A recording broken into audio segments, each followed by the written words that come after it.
Thank you very much for all of your attendance, Your Excellencies, at this banner.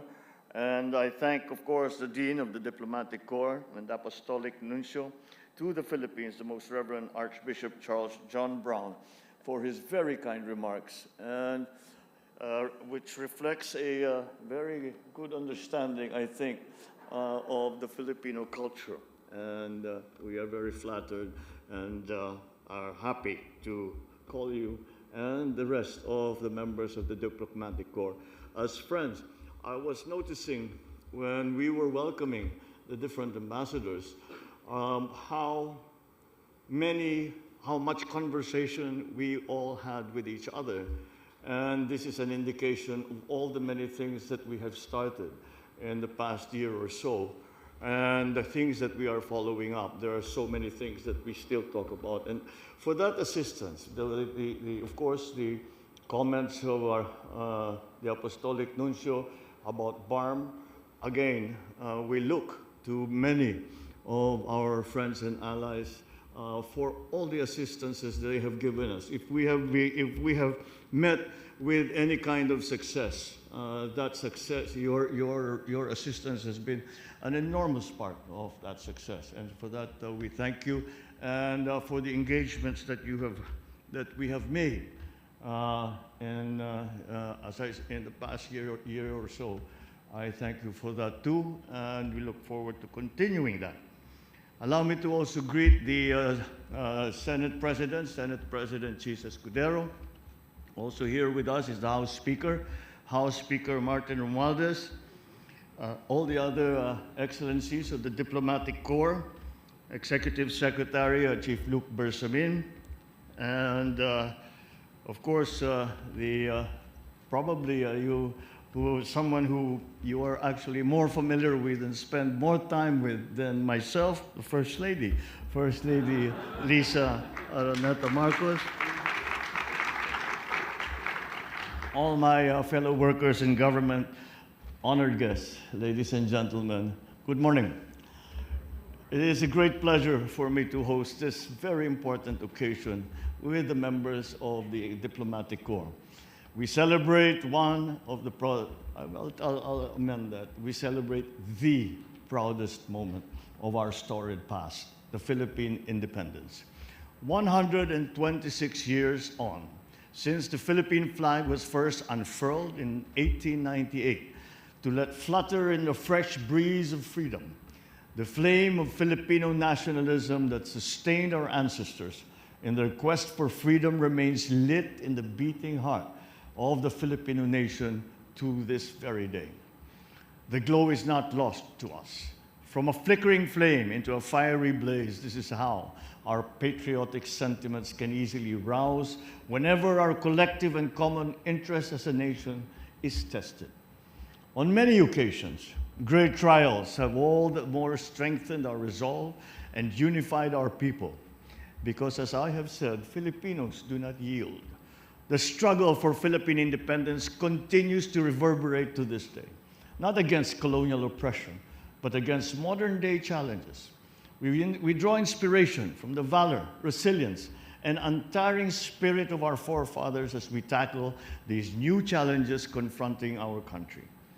Today's reception is more than just a commemoration of the birth of the Philippine Republic, the first in Asia, but a strong affirmation of our century-old nationhood and of our collective duty as Filipinos to safeguard what our forefathers have fought and died for, so that we may carry on our sacrosanct mandate to protect our country and to defend everything that is rightly ours from those who will try to cross these lines. We must dig deep into our valiant past, draw strength from the heroism of our forefathers, and let this heritage of selflessness propel us forward into the future. Excellencies, ladies and gentlemen, as I steer the economic rudder of the nation towards progress, I'm guided by the newly minted brand of governance that we have come to call Bagong Pilipinas, which roughly translates into New Philippines.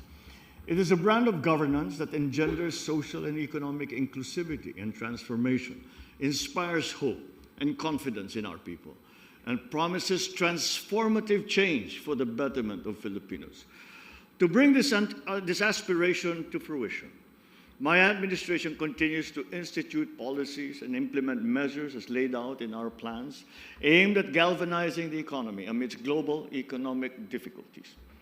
The recent launching of Bagong Pilipinas is opportune to chart a new beginning for the Philippines that transcends political color and social background. Allow me to take this occasion to share with you the state of our economy. Despite the woes brought about by global inflation, our country has still managed to curb inflation to a reasonable, almost manageable level. It remains, unfortunately, our greatest problem. And this is inflation that is brought about by forces that we cannot control. But nonetheless, I think that we have done a good job. And with this, it is a very large improvement from what we were under, with the situation that we were under maybe a year ago. To date, we are within 3.5%. We're within the government's target band of 2 to 4. I also happy to note that the Philippines continues to enjoy a good rating as an investment, and a credit rating as an investment destination. We are credited with a stable outlook, which signals growth in the momentum in the medium term. It translates to more accessible financing for our government and for our programs. So we will maintain that status, and we will try to improve that, and across all major regional and international agencies. We now continue to work on our growth, and we have now recently been forecast to have one of the highest growth rates for the next year. And I think that this bodes well for the transformation of our economy, especially as we are trying to recover from the effects of our very bad drought and trying to prepare for what is coming with the rainy season. So we continue to, but on the foreign policy front, and I was just listening to the Apostolic Nuncio, and I said, you have made a very, very good description of foreign policy. I should write it down, and with your permission, I will plagiarize some of your description. We continue to chart an independent foreign policy in keeping with our constitutional mandate. We pursue through international engagements that seek to strengthen existing alliances, build new partnerships with like-minded states. Our foreign policy is grounded on the continuing promotion and work for peace, and the continuing promotion and work for our national interest. On the global stage, we have taken positions in support of the rule of law and of the rules-based international order, grounded on the principles laid out in the UN Charter and multilateral conventions. As we continue to promote diplomacy and dialogue in our efforts to build bridges in our various multilateral advocacies, such as for peace, economic development, climate change, and amongst others, we shall endeavor to enhance engagements with bilateral, regional, multilateral partners, especially in areas where cooperation has not yet reached its full potential. With Bagong Pilipinas, it is with confidence that I say that we are engaging the world for our country and for our people. At this point, ladies and gentlemen, allow me to ask you to join me in a toast and raise a glass to stronger bilateral ties between our countries and deepening linkages between our peoples in the many years ahead. Here's to all of your good health, long life, and prosperity. Cheers.